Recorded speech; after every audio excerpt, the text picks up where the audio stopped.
আচ্ছা, দেন এখানে ২ টা পোস্টের লিংক দিয়ে দিছি। চাইলে আপনারা এই লিংকগুলো এক্সপ্লোর করে আসতে পারবেন। একটু বিস্তারিত আরকি এখানে আলোচনা করা হইছে। আচ্ছা, এগুলা বলা হইছে।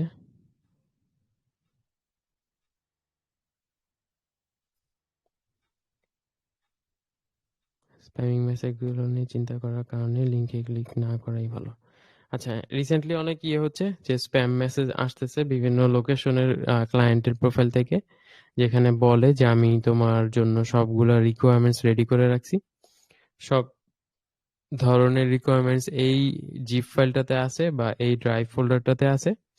তুমি জিপ ফাইলটা আনজিপ করতে পারবা এই পাসওয়ার্ড দিয়ে।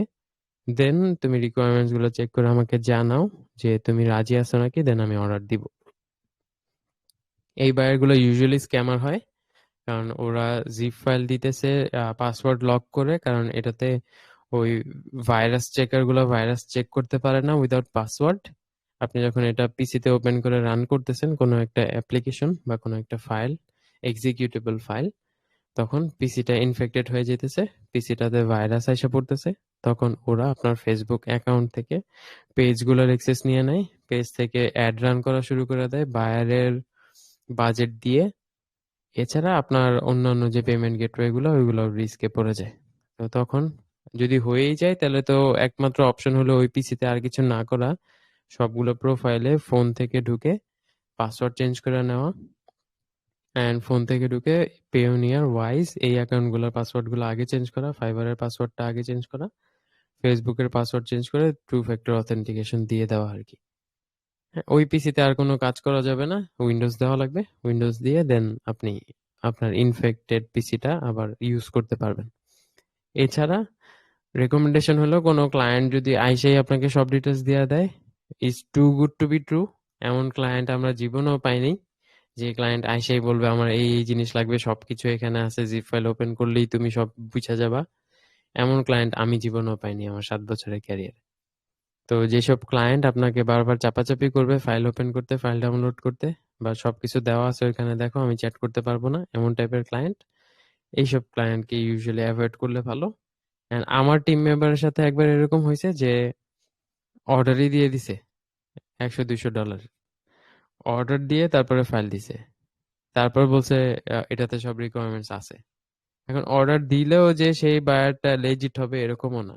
অর্ডার দিছে, সে চাইলে এনি টাইম ওটা ক্যান্সেল করে নিতে পারে।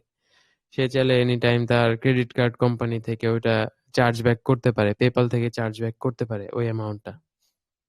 তার টাকা নিয়ে হেডেক নাই। তার মেইন উদ্দেশ্য হলো আমার ফেসবুক অ্যাকাউন্টগুলা বা ফেসবুক অ্যাকাউন্টের মধ্যে যে পেজগুলাতে আমি অ্যাডমিন, ওইগুলোর অ্যাক্সেস নিয়ে নেওয়া বা অ্যাড ম্যানেজারের অ্যাক্সেসগুলো নিয়ে নেওয়া। অ্যাক্সেসগুলো নিয়ে ওরা কি করে, ওরা $4-5 হাজার বাজেট দিয়ে অ্যাড রান করে দেয়। যতক্ষণে ক্লায়েন্ট ওটা রিকভার করতে যায় ততক্ষণে দেখা যায় অলরেডি কয়েকশো ডলারের অ্যাড রান হয়ে গেছে ফ্রিতে। তো ওরা ওদের পেজে অ্যাডমিন অ্যাড করে নেয় অ্যাড ম্যানেজারে, দেন অ্যাড রান করে ওদের পেজের জন্য। এটা তো একটা ওয়ে। আরেকটা ওয়ে হলো ওরা ওদের তো আরো অনেক এজেন্ডা থাকে, তাই না? একজন আরেকজনের পিসিতে ঢুকতেছেই টাকা চুরি করার জন্য বা কোনো কোনো কারণে। তো এই জন্য সতর্ক থাকা ভালো।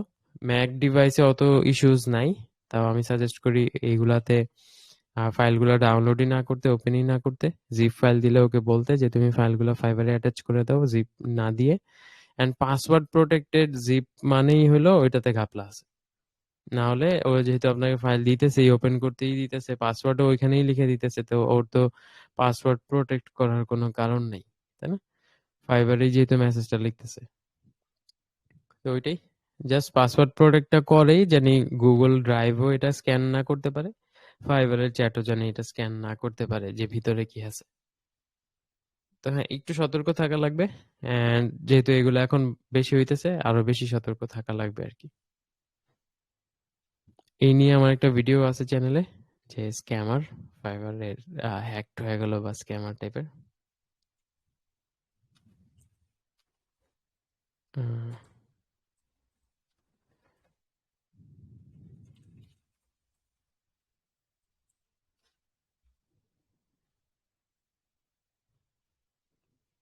একটা ভিডিও ছিল,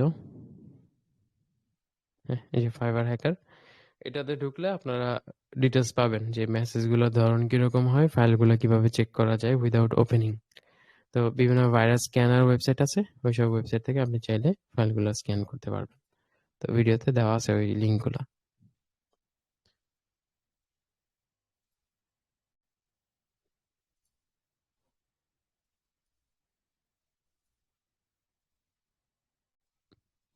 আচ্ছা, মুভিং অন।